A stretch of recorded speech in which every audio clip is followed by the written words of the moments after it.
earlier, how much significance would you place on state policing to better secure Nigeria? Well, state policing has always been what the advanced nations of the world practice. You see in the UK, it's in the US, it's Canada. You can reference those advanced nations who have done very well in securing themselves and still doing very well. So we have to, because state police means that the people who police the community are members of that community. So people are able to trust them with information, with intelligence, because the work of policing cannot be done without intelligence gathering. So you have to be proactive. So you don't wait until those incidents happen and you start running from pillar to post, trying to stop it. So when you come with the idea of state policing, means community policing, meaning that people will come forward when they see new people in the community that they don't know about, they will go and tell the police.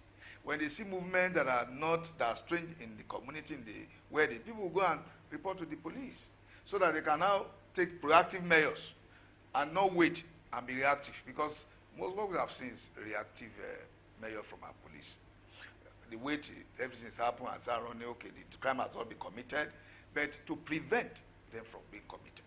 Okay, you hear that when people go abroad, when they see you, they will come and tell people will come and knock. Will you come and knock at your door? You are just coming, okay, can we see where you were coming from and all of that and all of that. So that is intelligence. Intelligence is just information.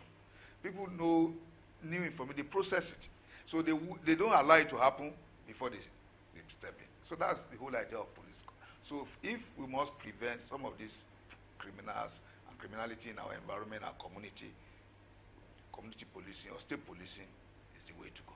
Okay, all right. And if anyone that keeps up with current affairs and news for a while now, there is no day that you would not see one bad news about someone being killed, someone being kidnapped, even now more than ever, especially in schools, in some particular places in North Central and the northern part of the country. It just keeps increasing day by day. And some people have said that rather than just declaring that, okay, there is insecurity, what do we do about it? Some have advocated that one should look at the cause, because if one is perhaps able to identify the reason, what is causing it, and able to nip it in the bud, then we would not be having so much problem. So from your expertise, what would you say is responsible for this increasing rate of insecurity we are having in Nigeria? Okay, you know that things are very difficult in Nigeria today. Life is hard.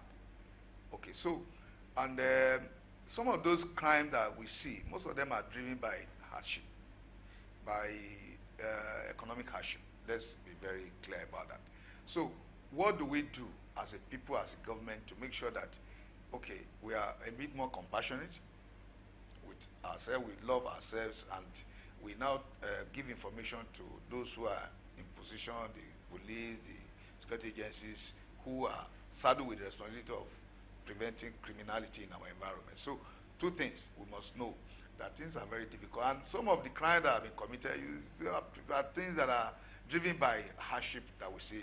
Lack of employment. A lot of people have a lot of energy. They don't even know what to do.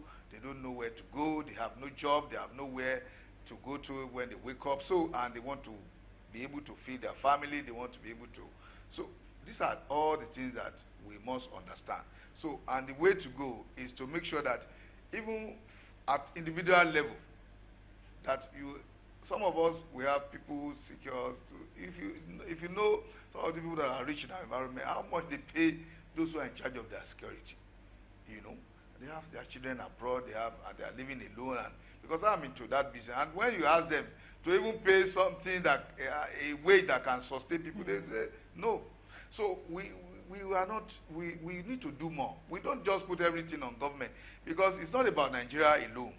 This security is all over the place. This insecurity is all over the place. And when you now reference other nations, you will even see, thank God, that Nigeria is even better. When you reference South Africa, they will tell you the crime rate in South Africa is one of the highest in Africa. So, but because we are not used to seeing what we are seeing in Nigeria, we think, oh, Nigeria is not safe. Who says so? Nigeria is still doing very well, and our security agents are doing their best.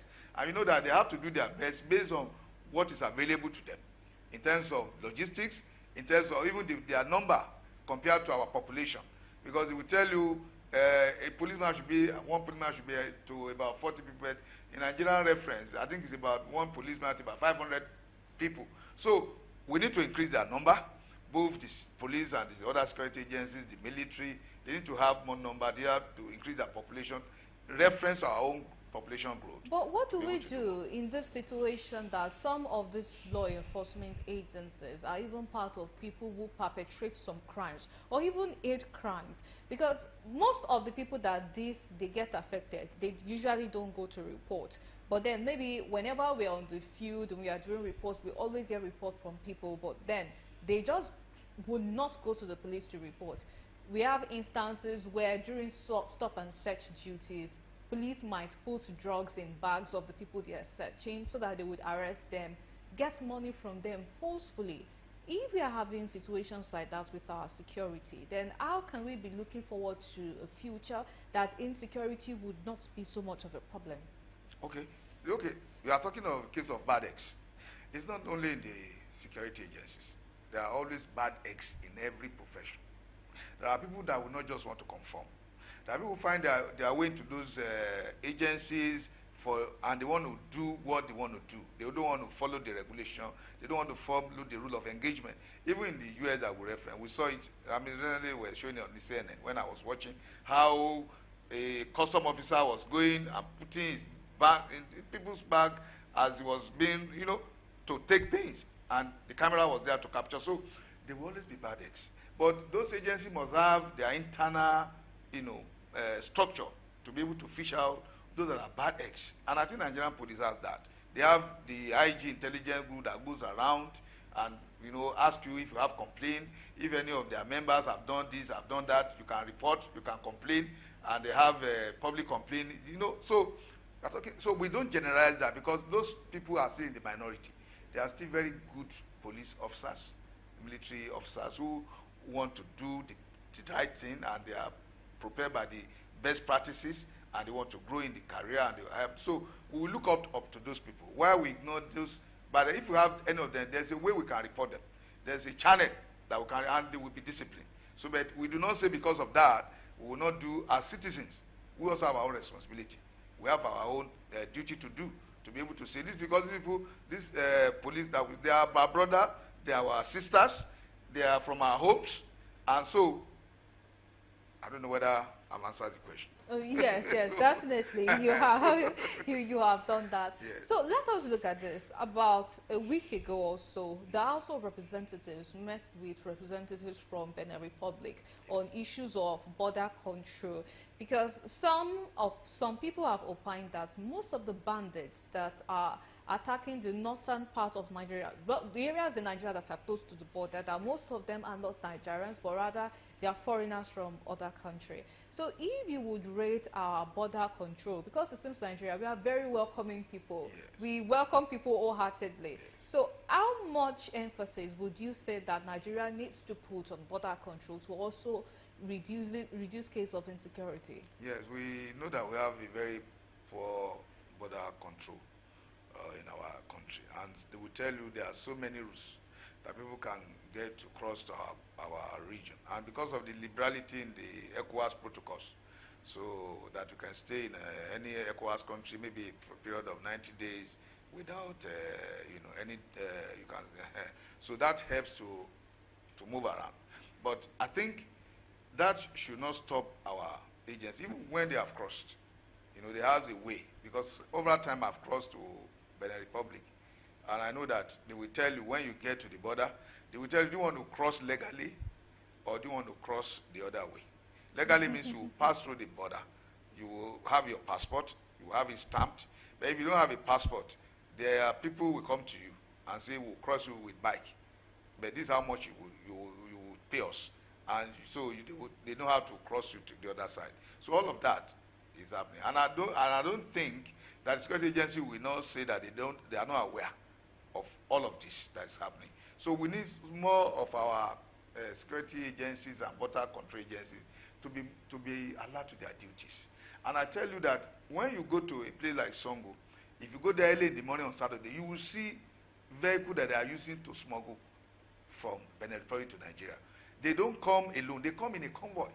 And you wonder whether the security agents don't see them, whether the police don't see them. And when they are driving menacingly on the road. You can count like 20. I've witnessed it myself. And you just leave the road for them. You will see those vehicles are not the normal vehicles you see on our roads. They are vehicles that have been worked on mechanically. And they are cars, but they look like trucks. And they're everywhere, and you will see them. Early in the morning, if you have witnessed it several times, and you now wonder where do they park these cars? Where are they coming from? Are they driven by spirits? So we really have a lot to do. So we need to have a border control system that not just do their job superficially, but they're really ready to go down to know what is happening. And they are driven by intelligence gathering. And when people see this, they can complain. And those who are in charge can be put to their task to say, this is what you are supposed to do and you are not doing it. Okay, all right. But would you agree that most of insecurity in Nigeria is caused by foreigners rather than Nigerians themselves? No, I think there are two ways. Yes, the foreigner that don't, it's easy for them because they don't have, there's no way you can trace them.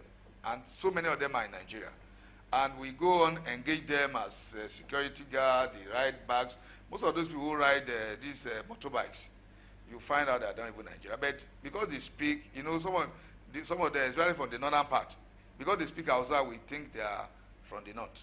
But when you move close to them and you do one or two interrogations with them, they will tell you they are from Niger and from Mali. And they'll be here, some of them are here, they are here with their families. They are employed as security guards, and they live in the gatehouse. And they live in the gatehouse with 2, 3 children. And the people who employ them as they don't ask those questions because it's cheap labor for them. And those children are not going to school. They are not speaking our language. And so we don't know that all of these are contributing to insecurity in our environment.